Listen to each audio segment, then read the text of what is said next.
L'agroforesterie, c'est une passion pour les arbres. C'est finalement la traduction verticale de toute notre réflexion pour minimiser notre impact dans les sols.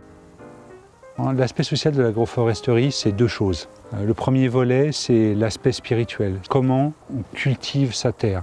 Tout ce qu'on fait, on le fait en respectant haies et arbres. Le deuxième aspect, c'est l'aspect bien-être. Le fait d'avoir réinstallé des haies, d'avoir un confort visuel, ça crée un bien-être qui est très important pour nous en tant qu'agriculteurs et pour tous nos collaborateurs.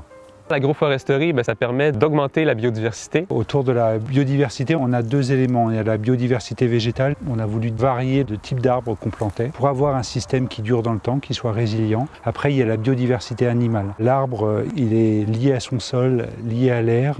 Il nourrit des animaux. On crée une faune et une flore très riches. Tout ça dans l'optique de favoriser la vie dans le sol, amener des organismes, des mammifères, des oiseaux qui, eux, vont se nourrir des insectes ravageurs. Donc tout ça dans un équilibre écosystémique plus réfléchi. Ici, à Châteauferme, le bétail viendrait manger la partie basse des arbres.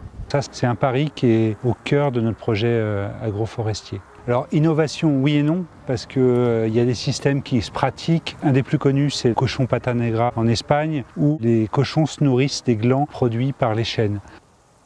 Donc l'aspect économique, je dirais qu'il y a deux horizons de temps. Il y a un horizon très long terme avec l'agroforesterie, c'est la fabrication de bois d'œuvre. Mais à plus court terme, on a aussi profité de tout ce que produit l'arbre, des feuilles, du branchage, des fruits et des fleurs aussi, pour tout ce qui est abeilles. C'est des choses inestimables pour avoir une ferme autonome.